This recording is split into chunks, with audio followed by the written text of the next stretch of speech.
It's the Bird Emergencies Monday Megaphone with regular co-host Dr. Holly Parsons from Birds in Backyards, the manager of the Urban Birds program at Birdlife Australia. I'm Grant Williams. I'm a bird nerd. That's Holly Parsons. And where are you, Holly? Where am I? Where are you? Where are you? I promise I am here. Hello. I know you are there. What is going on? Oh, there we go. I've got to take that off. There we are.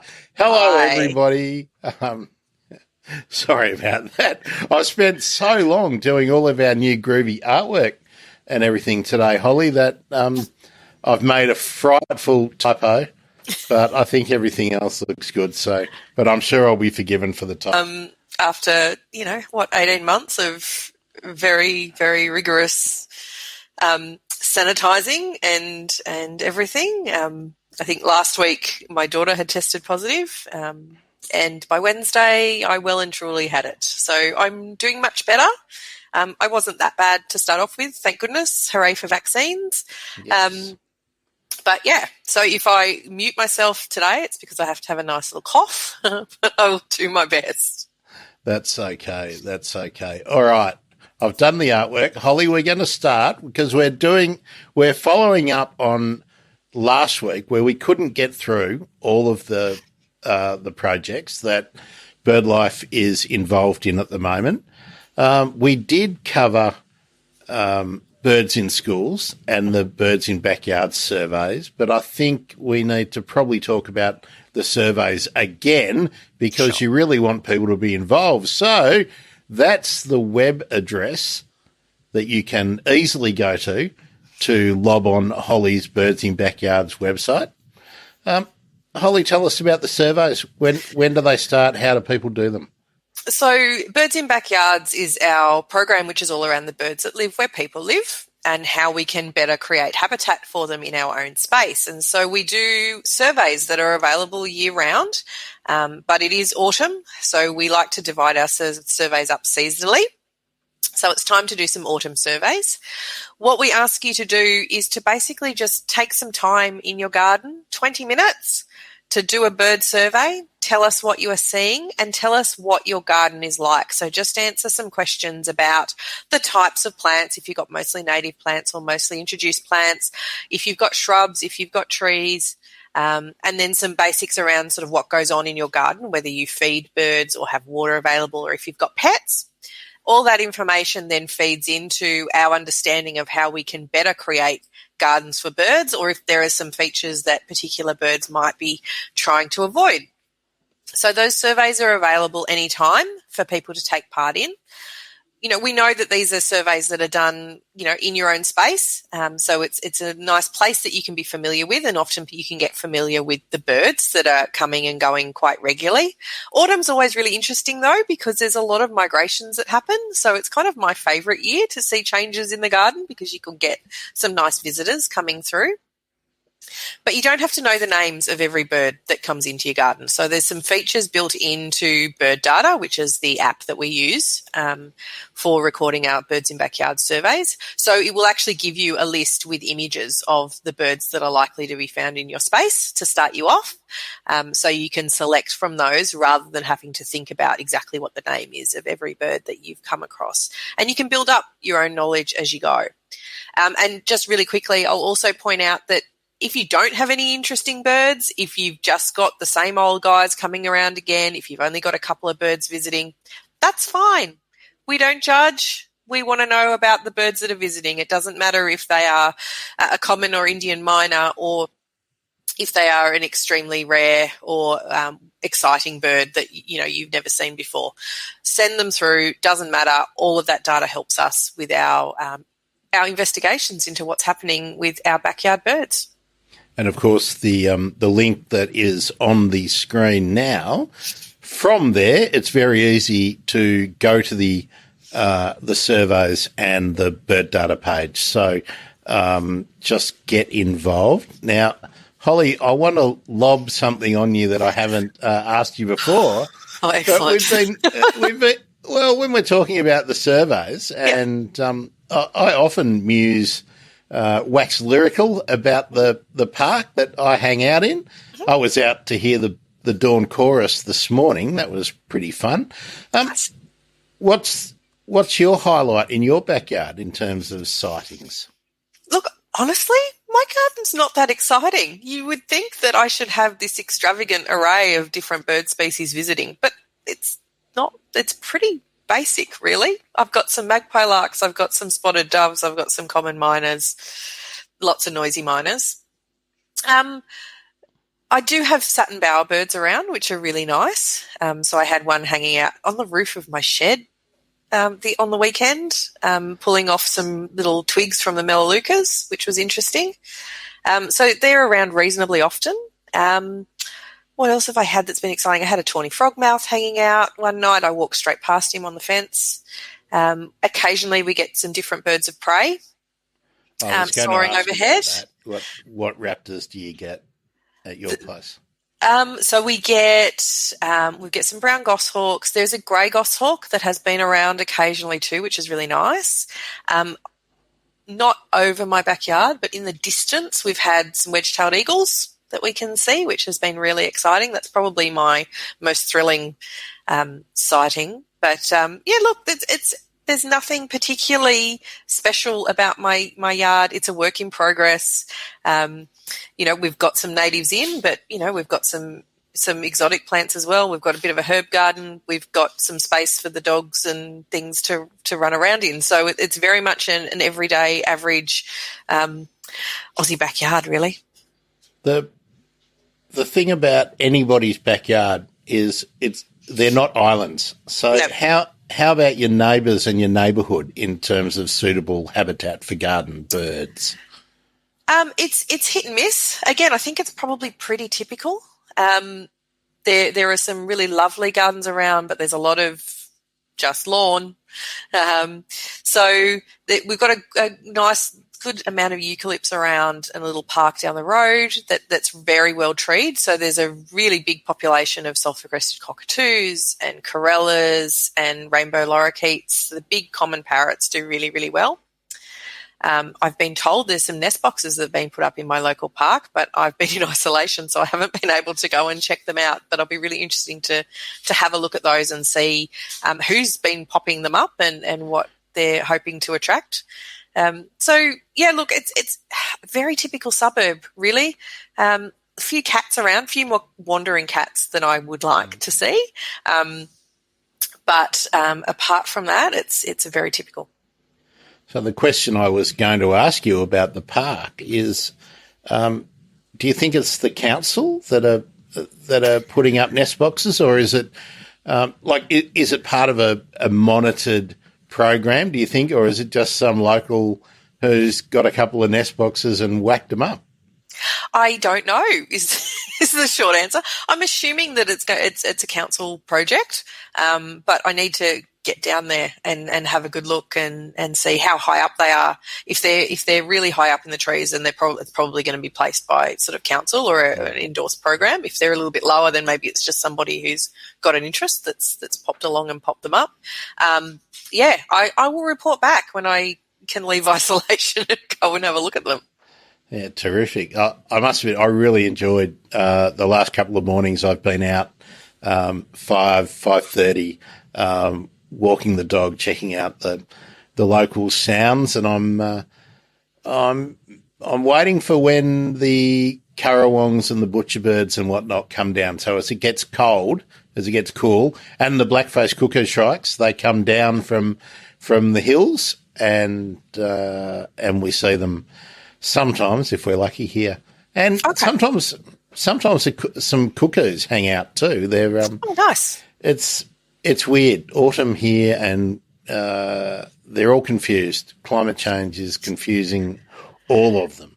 So. Yeah, look, I've just had my king parrots arrive. It's the first weekend. This weekend I've seen them in probably a good 6 months. So that was a nice little arrival. And again, on the East Coast, we should be seeing things like yellow-faced honeyeaters migrating soon. Most people don't see those little guys. You don't really notice, but it's getting towards the time of year when that mass migration happens. And I know that at least a couple of years I've seen them popping over my place, so I'm going to be keeping an eye out for them. Do you get the eastern spinebill in your garden? It hasn't visited my garden. So there is one or two that have popped up in the last 12 months around my place, because the first time I heard them, I went, oh, that's a new one. I know a spinebill, and I was very excited.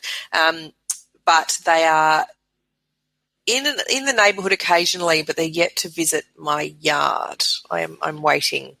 They've popped next door. They haven't quite made it into my garden yet. Oh, fingers crossed. Are you comparing lists with your next door neighbour? I need to. I think I need to. I don't think I don't think they're all quite as enthusiastic as I am. Maybe there's certainly some bird nerds amongst us, but they tend to report to me when there's something unusual. I'm hoping the spinebill's not too far away. Cool. Well, let's move on to something else that people can do in their gardens. My little favourites. The fairy wrens. Now, this is a program, the one that's called Superb City Wrens, is City of Melbourne, RMIT and University of Melbourne. Yes. Kylie Soanes, of course, is a driving force behind this project. Now, I've put the links there, and the first one, which is the birdemergency.com Superb City Wrens, will take you to the Melbourne City Council page and the information about the project. The second one, which is the birdemergency.com/wren sighting, that will take you to the link for the iNaturalist sightings, Holly. So what can you tell us about the need for surveying fairy wrens? You don't have to limit your comments to Melbourne, of course. Sure. So, look, the Superb City Wren project started out of, as you said, those organisations that you mentioned, and Birdlife, looking at Royal Park in Melbourne and attempting to work out how small birds are moving around and beyond Royal Park, because City of Melbourne have been doing a lot of work on revegetation, and they've got a lot of plans for the work that they're doing that's still to come as well. So we're using fairy wrens as the focal species for the Superb City Wrens project, but it's not the only one. Fairy wrens are great for this sort of work because they are territorial. So they will raise a clutch, and then when the females are ready to breed again, she will kick out the girls from the territory, who then have to wander and disperse. And if there's an opportunity, young males will disperse as well. So the Superb City Wren project is really looking at how effective these plantings are in allowing these birds to move around the parklands and beyond the parklands. And so we're doing this by banding the fairy wrens in particular, but also any other small birds that happen to be come into the mist nets as well. So New Holland honeyeaters, spinebills, woolly wagtails. There's also been some white-browed scrub wrens that have been banded. But the fairy wrens in particular are being fitted with a range of colour bands, so we can actually uniquely identify all of the individuals. And then relying on citizen scientists who are visiting the parklands to report those sightings back and see where these birds are moving around and being seen. So anybody can go into Royal Park and keep an eye out for the birds and report the colours that you've seen, and the details are on that web page that you said. But we're also about to kick off some fixed site surveying, so going to some specific locations and record the birds that they see for a 15-minute period. So all those details are going to be on that City of Melbourne website, and you can also report sightings via that iNaturalist site as well. So one thing we really found when we started the Superb City Wren project was I already knew everybody loves fairy wrens. They are incredibly engaging. They are so gorgeous. They really capture people, and we were getting lots of people reporting, that they was where they were seeing their birds. And so through the iNaturalist feature, we're basically getting people to let us know where you see your fairy wrens. So let's build up a nice image across Australia of where all the different fairy wrens are popping up, and we can start to investigate some questions about why they're in different locations and how they are faring by gathering that data. So it enables people from around the country to pop their sightings through to us too. And I was keen to highlight the fairy wren projects because Kylie Soanes will be doing pretty similar to what you're doing with me regularly, talking about all of her interests through Uni of Melbourne and the City of Melbourne with urban bird projects, particularly artificial hollows and some of the monitoring projects like the red-rump parrots and whatnot. So we'll be taking a slightly different tack, and we don't know which day yet we're going to be doing it, but if you don't know Kylie, you'll be able to meet her soon. So Amazing. let me just put that up again for a minute so people can get those links. Now, of course, I'm not running any of these sites or projects. I've just made easy links for people to find. So the birdemergency.com /superb city wrens for the Melbourne project, and the birdemergency.com /wren sighting, one word, wren sighting, will take you to the iNaturalist page where you can register to log your sightings. And Holly, I did notice that even though everyone loves them, there looks like there's only about 20 active loggers at the moment. So get into it. I've jumped on board. We don't get many wrens. I don't think I've ever seen any actually in my locality, but when I'm out moving around the city, that's when you want to be looking. When I go out to the eastern suburbs to visit, I can log them as I see them out there. Yeah, great. Look, they're not strong flyers. So, they're really reliant on corridors and habitat to move them along. They're not going to free fly large distances. And so that's one of the reasons that makes them a really good bird to work with for these sort of connectivity issues. But they do have their preferences. So you'll often find them around really weedy habitat, so along train lines, on roadside verges, anywhere where unfortunately there's a bit of like lantana and things is where they often will be found. But they're nice and easy for people to ID. They're pretty. They make themselves pretty obvious a lot of the times, and they'll often come out on open lawn space. So they're a really great one to get people into birding too. One thing I've noticed with the wrens is that they like the edge effect. Mm-hmm. So if you can have some messy grassland, for want of a much more specific term, and some dense habitat, be it weeds, lantanas, whatever, on the edge, they will like that, and irregular large shrubs and taller trees. They like that sort of broken up habitat. So yeah, absolutely. They're it makes it a challenge for things like for bush care groups and the like when you're doing things like weed removal, because they're one of a number of small birds in particular that really like that sort of environment. And so it's all around that really cautious and careful replacement of problem weedy plants with suitable native alternatives. And we know too that being territorial and not being particularly great flyers, it means you almost need to sort of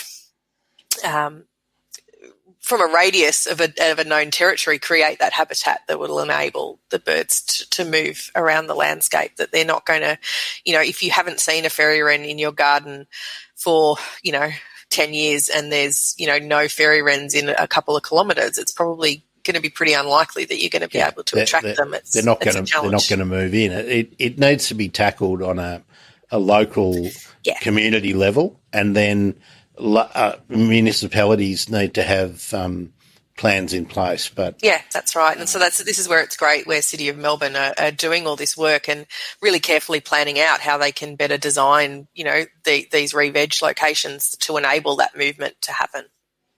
And an example of that I saw on the weekend was, I think it was on the Habitat Innovation Instagram, I think. They've been involved with a couple of the shires in out Bathurst Way, Orange Way. I didn't look exactly, but they're creating corridors, pathways, flyways for gliders, for possums and gliders. Now, obviously, if the possums can use it, so can the birds, so can the lizards, so can the echidnas. So, terrific program, and there's more and more of them happening, which means it's good, and I don't have to get on any kind of rant. So now, Holly, let's move on. Are you ready for our next one? Where are we going next?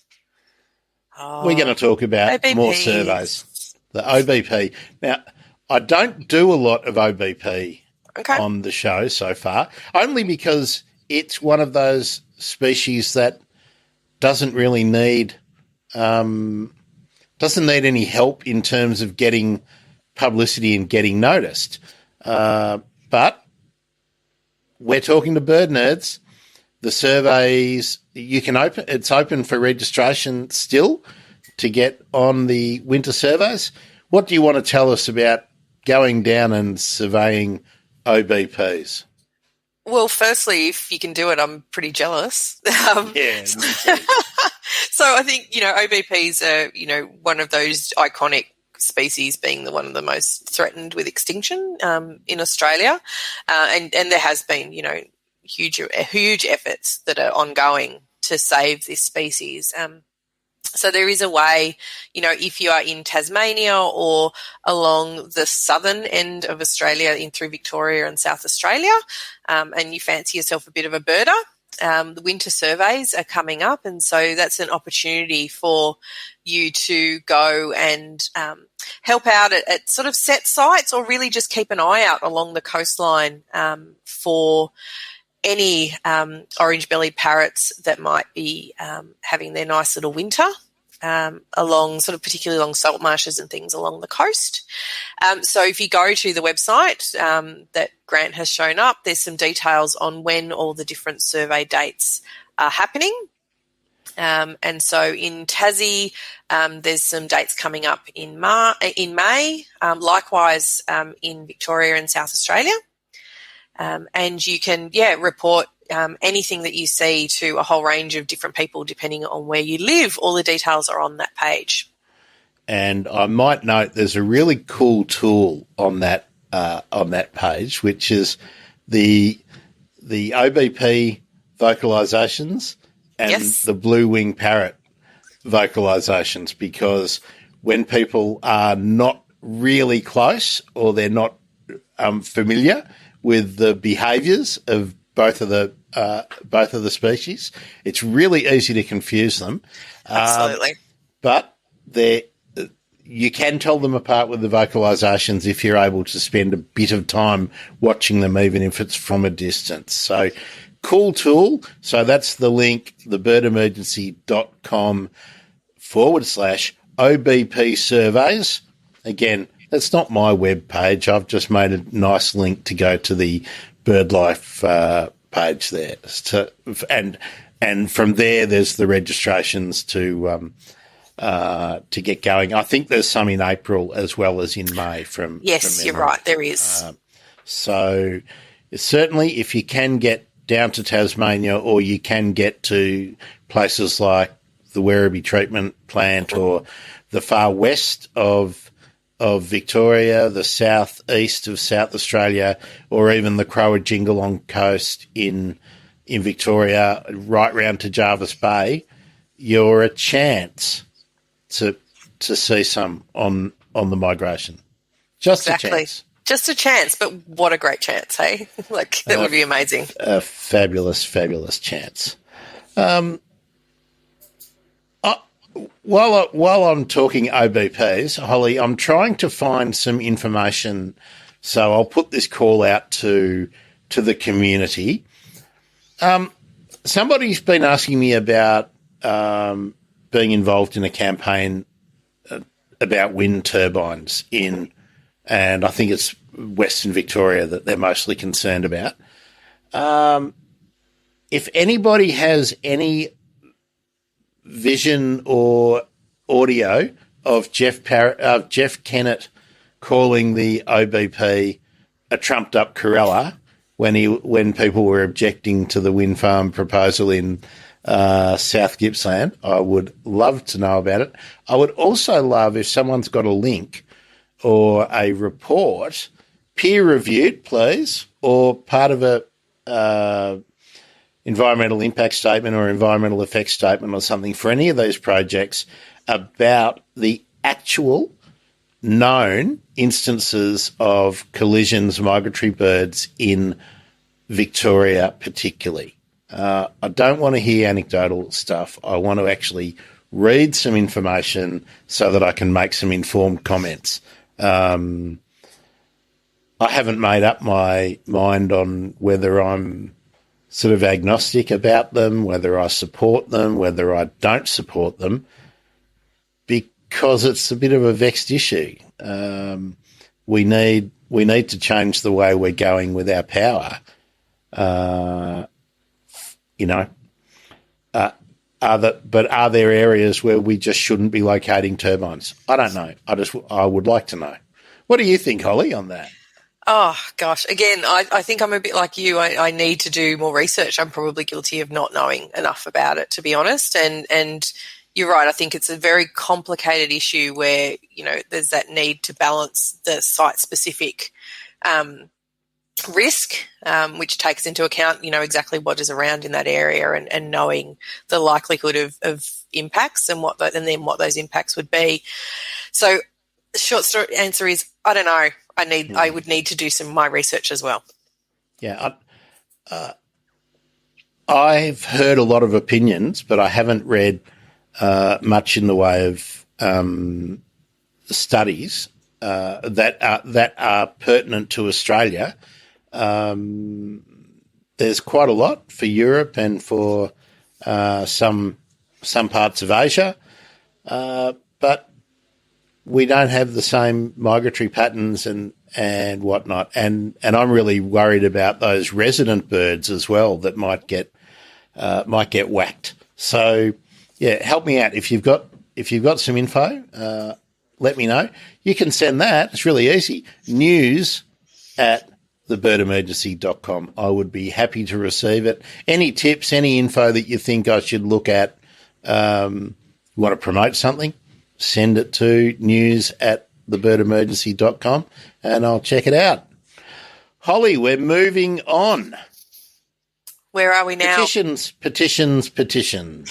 We're going to go through a couple of petitions. Now, we talked about Act for Birds last week. I just wanted to make sure people understood that there are a couple of different petitions. This petition, that we're looking at now, which is thebirdemergency.com/act4birds, the visuals, stop extinctions. A big crowd holding up placards there, Holly. Was that for Toondah Harbour? That was for protest? Toondah Harbour. That's right. So, for those who don't know, Toondah Harbour is an area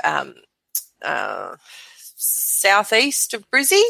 It's near Wynnum Manly for those who know Brisbane a little bit, down past Carindale and whatnot, on the mud flats and whatnot, which when I lived in Brisbane, they were stinky mud flats. It was the end of the road and there was not much there except a boat club and a fishing club. Obviously people were living there, but it wasn't developed. But now Now, Holly, what are they planning? Now, so right on top of Ramsar-listed wetland, there are plans underway to build a luxury development that will basically wipe out that wetland habitat, and that is crucial for a whole range of migratory shorebirds, particularly eastern curlews that use that site for during their non-breeding season, of course, when they're spending their summers in Australia, but also a range of other marine mammals as well. There's also koalas on site. So this has been quite a long-term campaign that BirdLife has been involved in to get this development stopped. Because it is such a critical piece of habitat for, such a huge diversity of wildlife. So there is a petition on the Act for Birds website that you can go to for Toondah Harbour, and you can add your voice.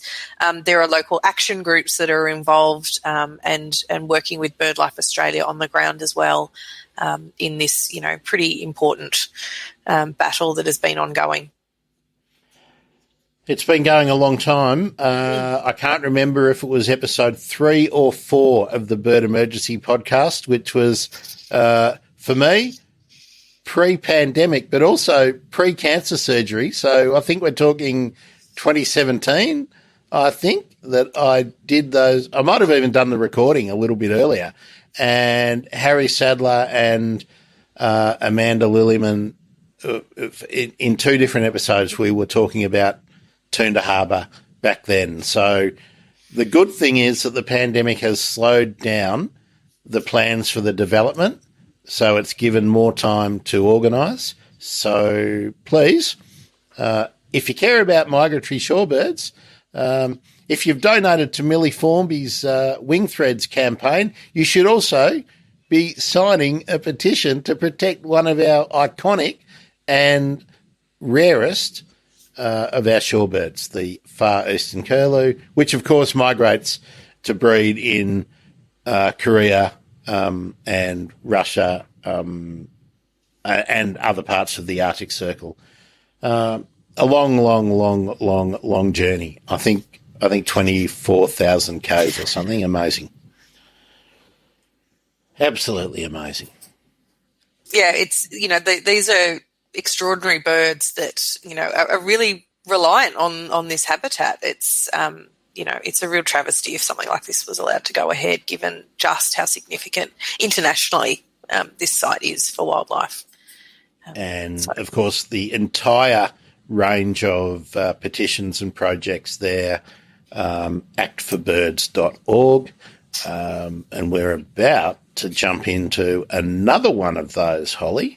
Which we always talk about, but we're never going to let this go until we win. There we are. Lovely, powerful owl photo from the Birds in Backyards website there, Holly.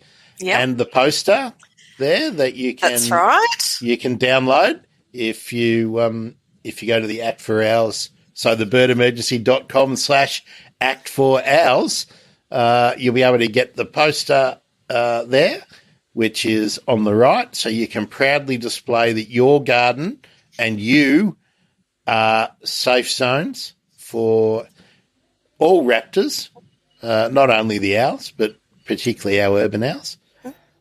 And we've got the link there, birdemergency.com/poison petition. Tell us about the poison petition again, Holly. I feel like I've talked about this one a lot, but that's okay because it's one that I'm really passionate about. So the work that we're doing on these rat poisons it has been brought about because, the evidence is emerging that the most common rat poisons or mouse poisons that we buy at the supermarkets have a significant impact on our wildlife.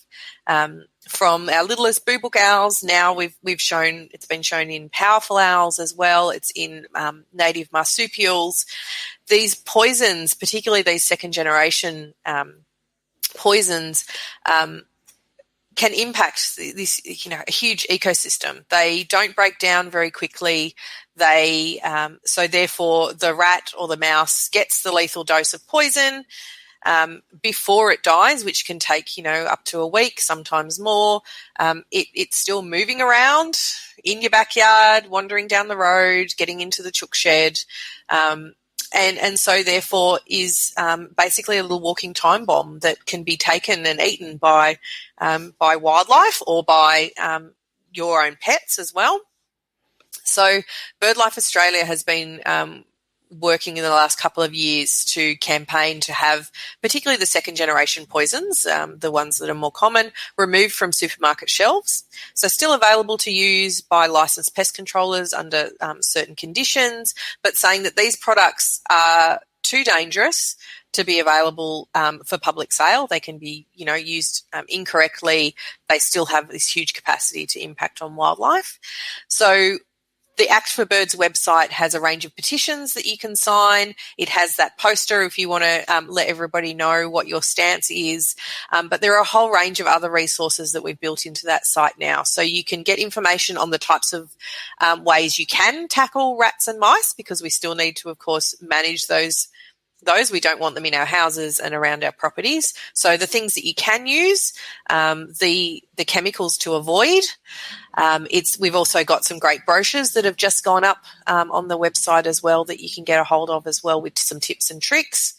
And if you are, incredibly passionate, you can join our little network of action groups who are already out doing amazing things. Some of them have been out in the community for a long time campaigning on this issue, and some of them are just starting up to work with their local community and really letting everybody know just what a threat these poisons are, and make sure we're really trying to get them out of the food chain as much as we possibly can. One thing, Holly, that is on that website, one of the resources, which is really, really great, is the list of what is safe and what is not safe to go when you go shopping. So, again, do follow that link, the Act for Owls, the birdemergency.com/Act for Owls, and you can find a link on that page that'll take you straight to the list of what you should be buying and what you should definitely not be buying. And then if you've got something on the shelf which is something you shouldn't be using, make the effort, contact your local council and get rid of it. Get rid of it safely so that nobody accidentally, when Uncle Mike comes over to help you out to do some odd jobs around the place, that he doesn't spread the wrong one around. Yeah. And Holly, can you see there that I put the 24,330 signatures on the petition? That was this morning's number. We're going to need more than that to get the government to do anything. So just do please, if you are concerned, do go and sign that petition. That's right. So this is all about sort of adding your voice and showing that you're concerned. And so we can demonstrate to, the regulatory body, which is the APVMA, Australian Pesticides and Veterinary Medicine Association. They're at the moment undergoing a massive review into what we call these anticoagulant rodenticides or rat baits. They're undergoing a review at the moment and considering what should happen with them. So that's a really important opportunity for us to make this difference at a national level. Alongside our work to the APVMA, we're also targeting Bunnings as the market shareholder in these products and calling on them to get ahead of the curve and actually voluntarily withdraw those products from public sale. So you can sign a petition there, which again adds your voice and helps us show that there are a large number of Australians that are very concerned about this issue. And if you want to take it a step further, we can also get you to call your local Bunnings and have a very nice, very polite word with their store managers. Again, feeding in and letting them know that this is an issue that you are concerned about. Holly, I know I've asked you this before. I think privately, but how aware do you think the Bunnings staff and the Bunnings management are about this issue now? Hopefully a lot more aware now that we've been sort of actively campaigning. We have had a meeting with Bunnings corporate, with head office, and we're having another catch-up with them soon.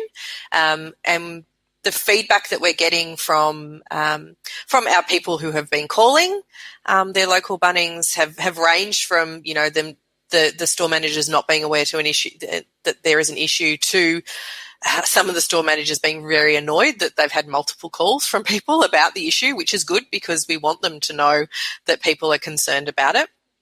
And we also know that, you know, Bunnings have done a few things to change how these items are displayed. So they will mark that it is a first generation or a second generation poison. The first generation being a little bit better in terms of your poisons.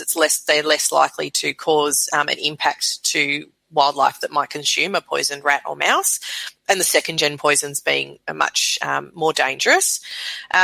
But unless people know what that difference is, it's very hard to actually make a change. But these products are still very, very prominently displayed in Bunnings shops. I had somebody contacting me the other day saying that they had a whole heap of these second-gen products right at the front, basically showcasing these products to getting people to buy them.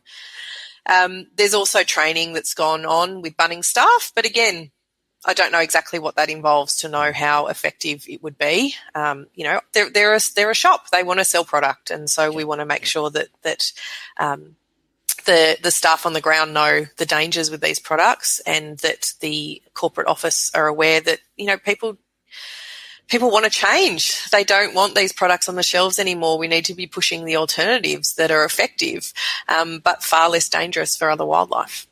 It's given me an idea for a future live stream, Holly. Maybe I'll get some people in the studio like now, and we'll all dial our local Bunnings live on using Skype or something. Call in, go through the script, and see what the Bunnings people say. And Cool. I think that would be fun. Now, before we move on, Holly, could you read out those links for us again? Sure. So you go to thebirdemergency.com/act for owls, and that's where you will get all the information about how you can better look after your birds of prey by avoiding certain products or choosing some alternatives for controlling rats and mice around your garden. And then thebirdemergency.com/poison petition to join your voice, to join with us at Birdlife and let Bunnings and the APVMA know that you are passionate about this issue and you are concerned for your local wildlife. And you can do something like that while you're binge watching your favourite TV series. It's very, very easy to do. Very, very easy to do. All right, I think we'll stick with petitions for a minute, Holly. Okay.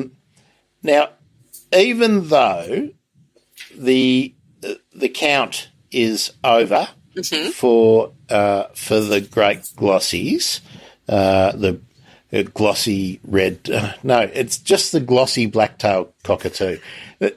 When you're as old as me, the black cockatoos have been through so many name changes, and it's very, very hard to stop calling them the things that you called them when you were a child, when you were bird watching like a maniac as a kid and wanting to mark everything off. And now, what's it called now? Is it another tick? But look, the glossies have bounced back, we think, a bit on Kangaroo Island. So that seems to be a little bit of good news. Now, please don't take that as thinking it's all great. It's just far less dire than we thought it was going to be. I think that's really the main thing. Now, I should tell people, if you haven't listened, I did a fantastic interview with Daniela Texera, who did her PhD work on the glossies on Kangaroo Island and the bioacoustic surveying method that she used. So, look, I'll tweet out that later on today with the exact link to get to it, but it's easy to find on the birdemergency.com. Holly, do you want to have a bit to say about the different populations for the glossy cockatoo and glossy black-cockatoo? See, there's so many I've got all tongue-tied. The glossy black-cockatoo. There we are. Yep. We've got the Kangaroo Island population. Who else are we? Oh, there we go. And who else are we worried about? Oh, look, throughout the range, being that they've got that population on Kangaroo Island, and then they've got the population along the east coast of Australia from sort of mid-Queensland down through to Victoria. A huge proportion of that burnt in the 2019-2020 fires. And so we know that particularly that sort of southeastern Australian population suffered a lot of habitat loss, and there was a population decline, of course, that would go along with something like that. And so there is the Great Glossy Count coming up for the first time on the 26th of March, so this weekend. So, of course, it's too late to register, it is. But it's not too late to be interested. That's right. So you can go to that website, thebirdemergency.com/glossy, to find out a little bit about the Great Glossy Count. We've got a few cocky counts at BirdLife. So, this is all aiming to get an idea of the snapshot of the population that has, particularly through those fire-affected regions, to see where the population is at the moment, where the important roost sites and things are, and it's following the same methodology that is done for the Great Cocky Count, which is the Southwest WA cockatoo work, which is primarily focused on carnabies, but also looks at red tails and things as well. And because we've got another few weeks before all the registrations and whatnot need to happen for those, I didn't do the slide for that. I thought we might be doing cocky overkill, but in the next, maybe in our next show or the one after, we'll be talking a bit more about that. And maybe, hopefully, we'll have somebody from that neck of the woods to tell us a bit more about how the counts happen, similar to having our chat with Sky last week about the red-tailed black cocky count that is happening in southwest Victoria and southeast South Australia. It's cockies everywhere you look. Now, before we move off cockies, let's. I want to talk about what's happening with some glossy cockatoos in southeast Queensland. Now, Holly, have you heard of the Save Sunrise Glossies campaign? Yes, I have. You have. Now, you didn't seem to know who the person, the driving force behind it was when I mentioned it. I didn't know the name. As soon as you mentioned it, it rang lots of bells with me. Now, this is the Instagram site for Save, the Instagram page for Save Sunrise Glossies. Now, let me see if we can go back. I'll put the sound on. No, it's not going to work. Come on, Glossy. Go back here. And we'll go back here. There we go. It looks like it. I hope it'll run again. Here we go. I'll run it again. I don't want to see that. I want to see Spencer again. Come on. No, it's not going to work. Save Sunrise Glossies. Here we are. There we are. There he is. Can you see him now? There he is. There he Amazing. is. So they had yesterday an event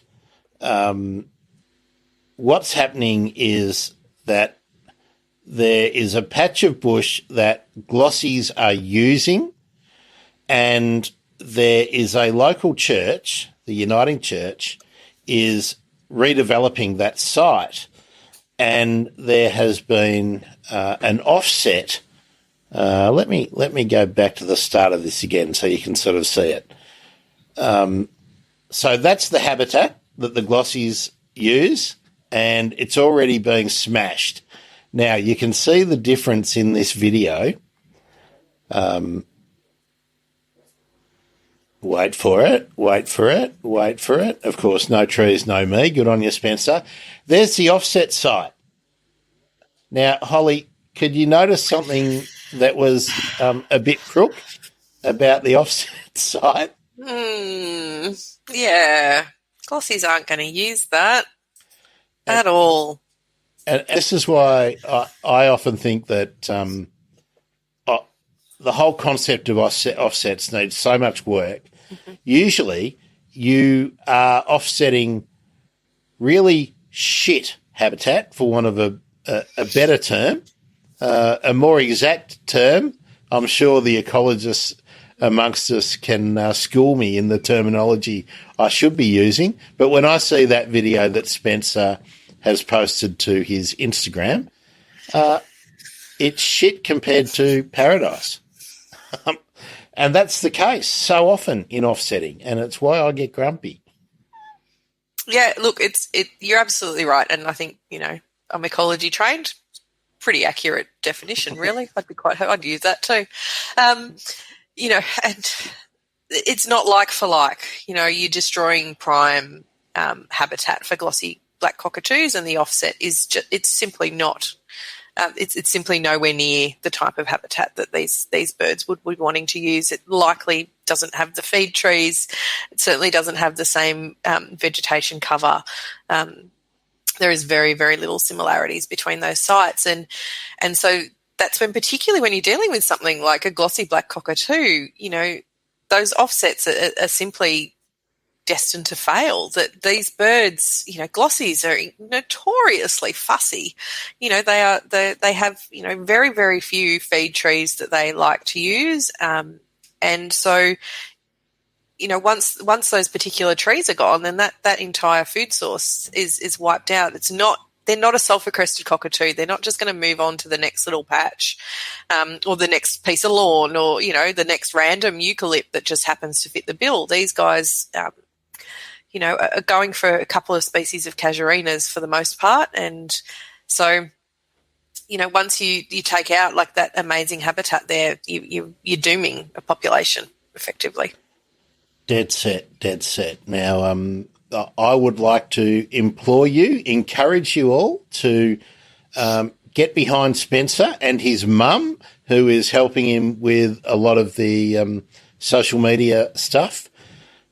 Spencer's a keen photographer, a budding activist birder, I reckon. So you can find Save Sunrise Glossies. There's a petition through their group, and that's at instagram.com at Save Sunrise Glossies. So please do look it up.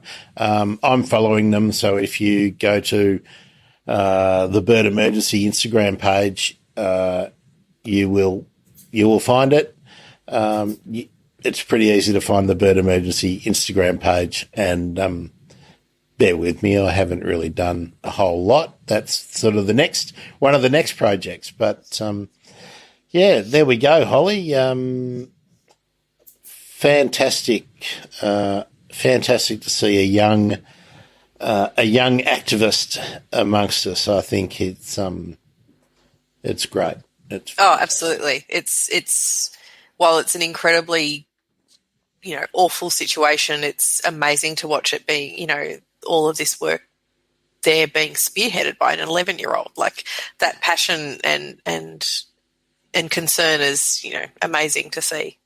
It really is. And hats off to his mum. Absolutely. For being so supportive of all the work, and also all the people like Daniela, who I mentioned before. She's done some speaking for the group and helped encouraging with the fundraising. And look, great. Keep it up, and I hope you win. There's 2 Icon Southeast Queensland projects or actions that people should be supporting, and that's the Toondah Harbour. So Act for Birds, of course, we've been over that link before, and Save Sunrise Glossies.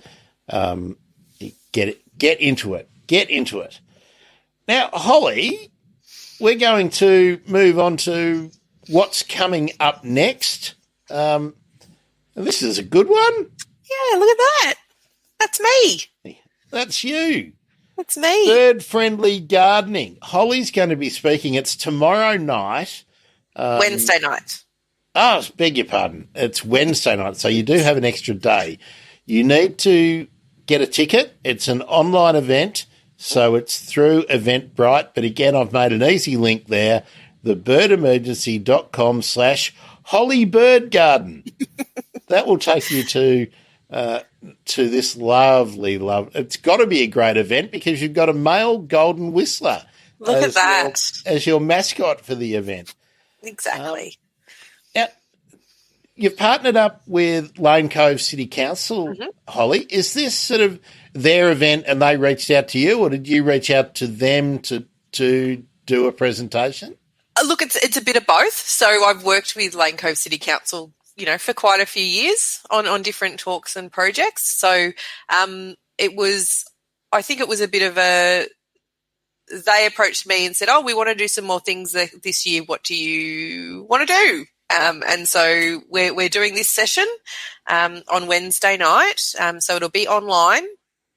And I'm just going to be basically talking about all the stuff that I love talking about, which is birds and how you can get them in your garden. While it's, we'll be Sydney focused in terms of maybe some of the plant recommendations that I put forward, the tips and techniques and bird trends that I'll be talking about will be from all over. It's certainly not going to be totally restricted to just Lane Cove Council residents or even Sydney residents. You can join from anywhere, and I think you may learn something.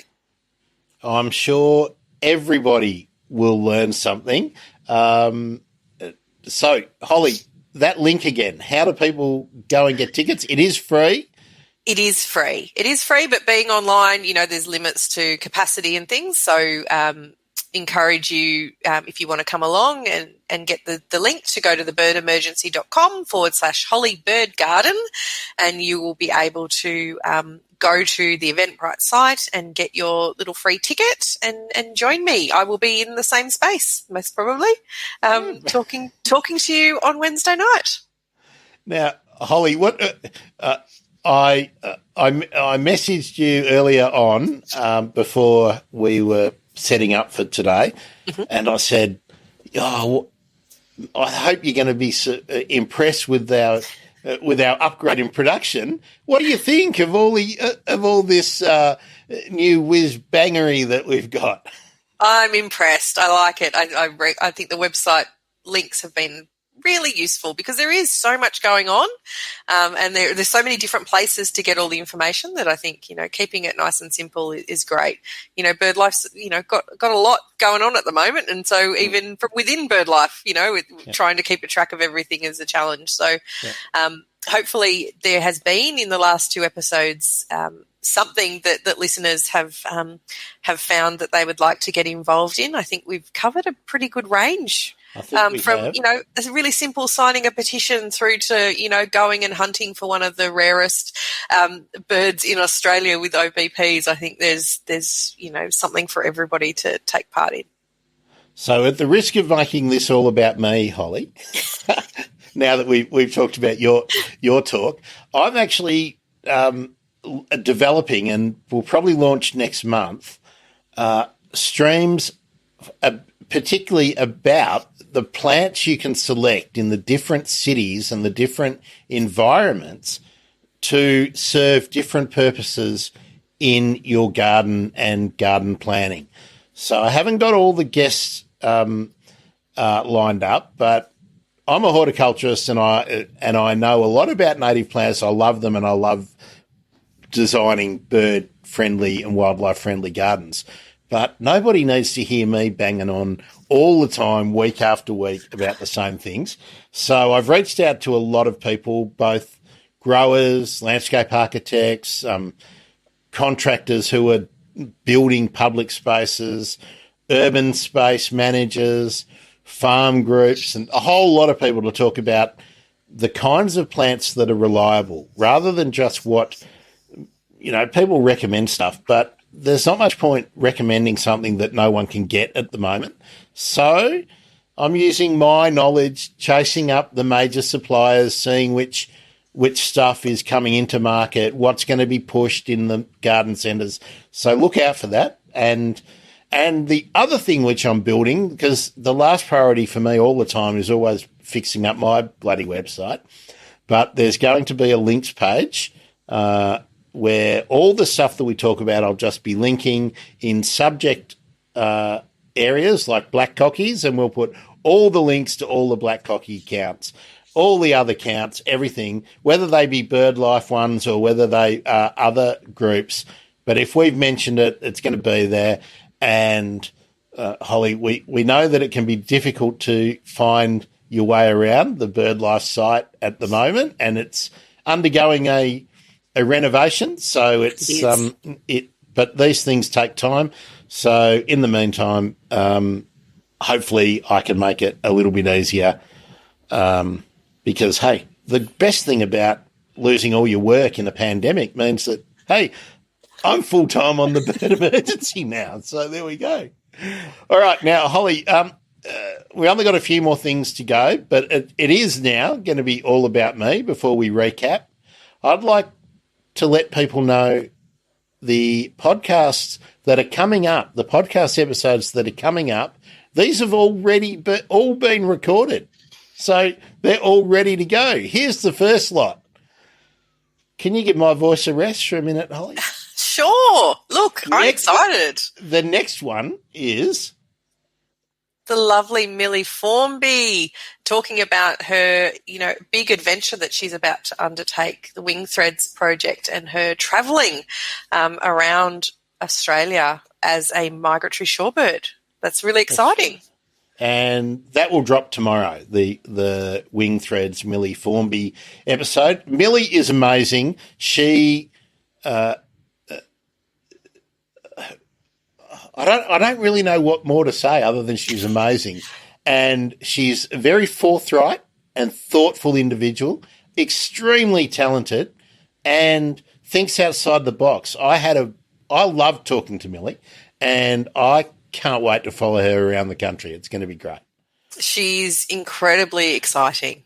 You're right. She can do everything. And I'm looking forward to listening. She's amazing. And she's one of your BirdLife Australia crew as well. She is. I'm very proud to have her as a colleague. She's an extraordinary woman. Yeah. Now, on this list, there's an awful lot of Australia on this list, but trust me, there is some other stuff coming up. So now, these are not in any particular order, I might say. But who have I got next there? So we've got Rowan Clark coming up next. So he's going to be talking about using drones in conservation research, particularly around woodland birds, which will be wonderful. Now, let me just if you don't know who Rowan Clark is and you have this book, you know who Rowan Clark is. All right, Rowan Clark is one of the co-authors, but Rowan has. I mentioned to him in our chat, I think I said it while we were recording, I certainly did say it to him, that I've known the name Rowan Clark since I was in my 20s, I reckon. So Rowan was publishing articles and whatnot in like Field Observer stuff and all that well before he was a respected academic. And by jingoes, there's not much he has not done.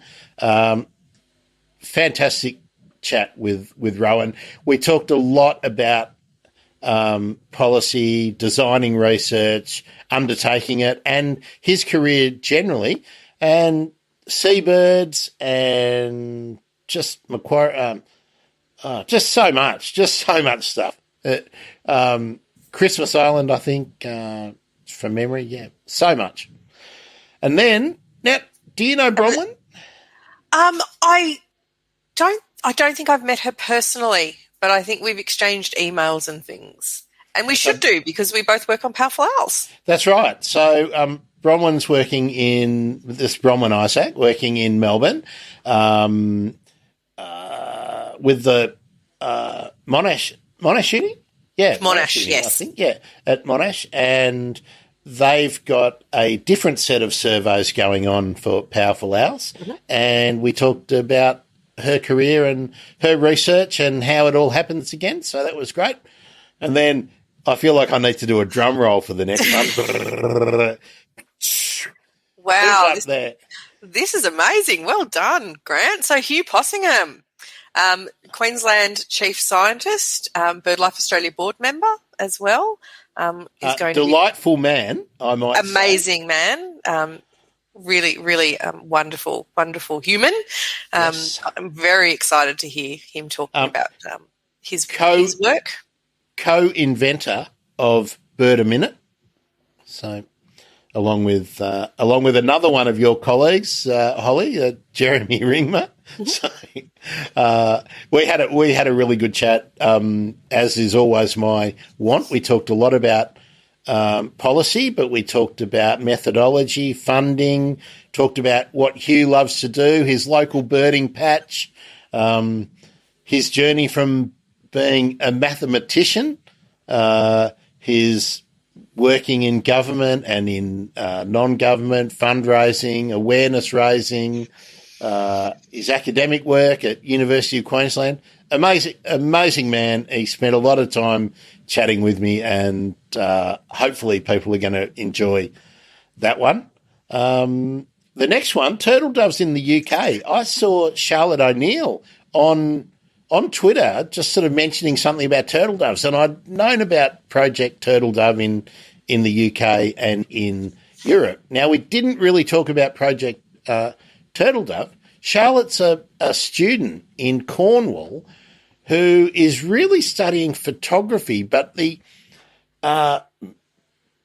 course is amazing. You basically do some academic conservation stuff while you are learning to be a content producer and a storyteller.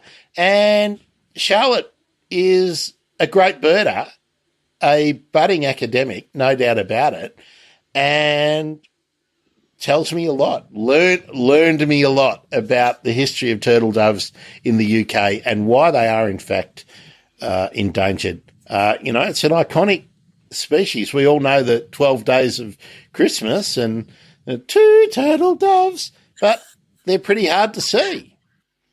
So there we go. You have to read the next one out, Holly.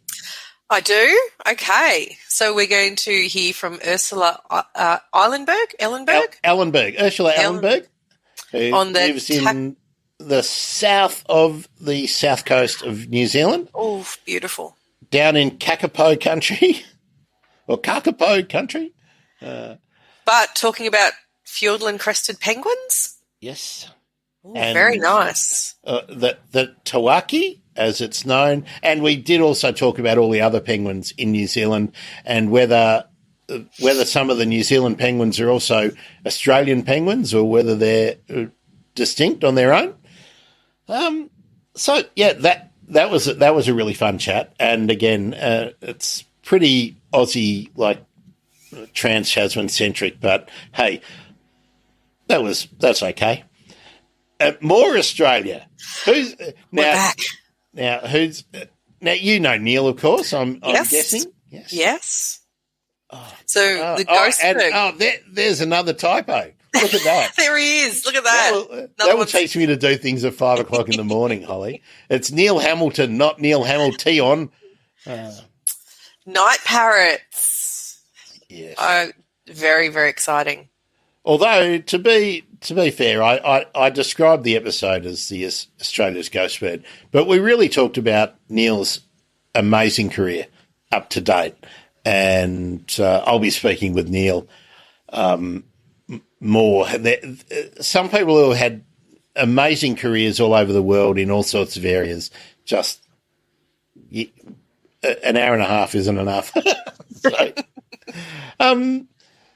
I recently spoke with Bennett Hennessy, who is in charge of the Brazil programs for the American Bird Conservancy, and we talked about the Ariape mannequin, which survives in this tiny little part, an escarpment in Brazil on the edge of a habitat, but they did some successful crowdfunding and partnering with a couple of other organisations to actually buy the land to preserve the population, and the population distribution is really interesting. We've got some great visuals that go with it, so you can look at it on YouTube to learn all of it. That was fun. Bennett is a terrific person, a Canadian who works for the American Bird Conservancy, lives in Bolivia, but is in charge of the Brazil program for the American Bird Conservancy. A wealth of knowledge. Next, coming up next, another one of your brethren, I think, is the fair enough terminology there? Yeah, probably. So where are we going? 40 spotted 40 parrot spots. Yep. Down Tassie next with Dr. Sally Bryant. Is this talking about some of the work on Tasmanian Nature Conservancy, yes, or Land Conservancy? I've got it wrong, just speaking offhand, but there is a success in that part of Tasmania where private conservation foundations have been really, really successful with preserving habitat, and it looks like they've stemmed the decline, which is about the best you can do, I think, until there is new habitat to move into. So that was a really great chat. Sally's had an amazing career, worked in government, worked in private conservation, and worked as a researcher, been a practical conservationist as well as a researcher and a manager and an allocator of resources. So a really interesting perspective. I learned a lot, and hopefully everyone else will too if they listen. And there, my other typo. Let's highlight that.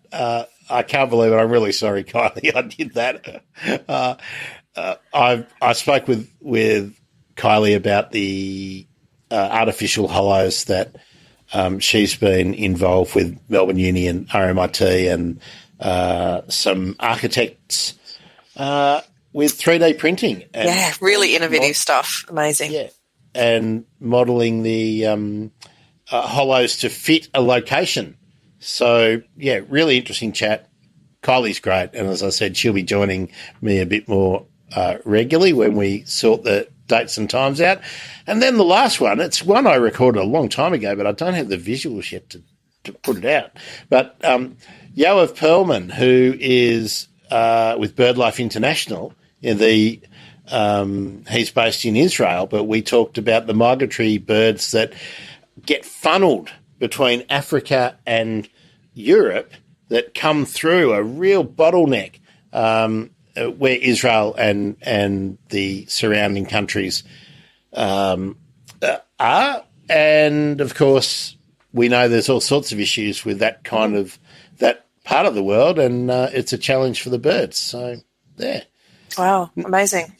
Now, I've got a little note down there about subscribe. Nearly all of these conversations are available. The live streams, unedited, are up if you want to go and check them out. And they're on the birdemergency.com/YouTube. Now, got a bit of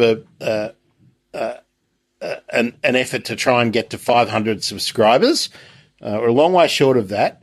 But once you do, you then have some other functionality like a community page and whatnot, which means it's easy to tell people what's coming up and what things are about. So I need to get to 500 subscribers for that, and that's what this is all about. So there we go.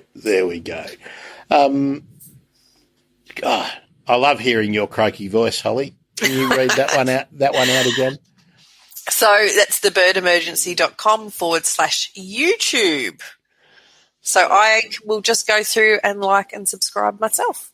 Fantastic. It's a work in progress. Over the next week or two, I'll pretty it up, and I've got so many things half edited, new videos and whatnot to go up. So for people to know, the conversations I have are usually pretty long because there's a lot of ground to cover, and that's by design, apart from my waffling, but also I don't want to do what the news does, 3 minutes talking about something, or what Landline or whatever do with a 15-minute segment where you don't get right into the bones. If I only get one opportunity to speak to people who are absolute experts, I want to get absolutely everything out of it I possibly can, with the odd rant thrown in. But what I do with the YouTube is we have the live stream. I leave them up there, so if you want to see how the sausage is made, you can do that. But then I do chunk them up into smaller clips. So I try and keep them under 10 minutes so that they're bearable to listen to or watch at the outset. So, Holly, I think we're about done. Let me just go back to the website that we really want everyone to go and check out now to register for the upcoming surveys. That's right. So thebirdemergency.com/birds in backyards. That will take you through to the Birds in Backyards website and all the instructions on how to do your lovely little autumn bird survey in your garden. Now, Holly, I'm going to focus in on you, and you can tell everyone the Twitter and Instagrams that they should be getting hold of for you. Sure. So to make it nice and confusing, we have two different handles.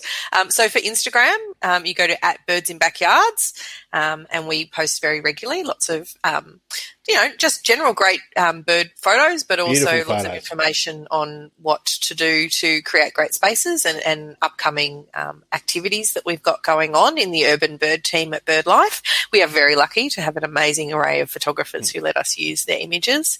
And we also have some great video as well that we can access. So we're very, very lucky. And then for Twitter, it's @UrbanBirdsOz. So you can follow, again, us there. We share very similar content, slightly differently when you're talking across the two social media platforms, but you can keep up to date with everything that we've got going on with @BirdsInBackyards on Instagram and @UrbanBirdsOz on Twitter. And if you would like to follow me on Twitter, @BirdEmergency. And if you'd like to check out my Instagram, which again is a work in progress, but I'm going to put a bit more instructional stuff, and I try and, with everything, I try and share the things I see that I think may not be being amplified. So you'll see a lot of retweets and reposts. On Instagram, it's @TheBirdEmergency. So I'm Grant Williams. That is Dr. Holly Parsons. And this has been the Monday Megaphone with the Bird Emergency. And, of course, keep checking thebirdemergency.com. It's now receiving a bit of love, so you might be slightly more impressed than you will have been if you've ever visited the site before. Thanks so much for joining us. We did get some nice viewers today, Holly, so that was good. But wonderful. I didn't see any action from Twitter, so I'm wondering whether that actually worked. So we'll look into that for next week. Okay. Actually, Holly, this was our odd week. Mm-hmm. We shouldn't have been talking this week, but we couldn't finish last week. But are you available next week? Because I've already booked a beautiful person to join us if you can. Oh, let me double check the calendar. I think I'm clear, but I will let you know very soon. Well, I'll tease everyone. Who is it? Whether Holly's here or not, Fiona Backhouse is coming back to talk about her work with the Albert's lyrebird in southeast Queensland. Amazing. And she's been doing a lot of bioacoustic monitoring as well. So we're getting into that. Okay. Thanks, everyone, for watching. I need to do a bit of housekeeping with Holly, so we're off. See ya. Thanks all. Bye.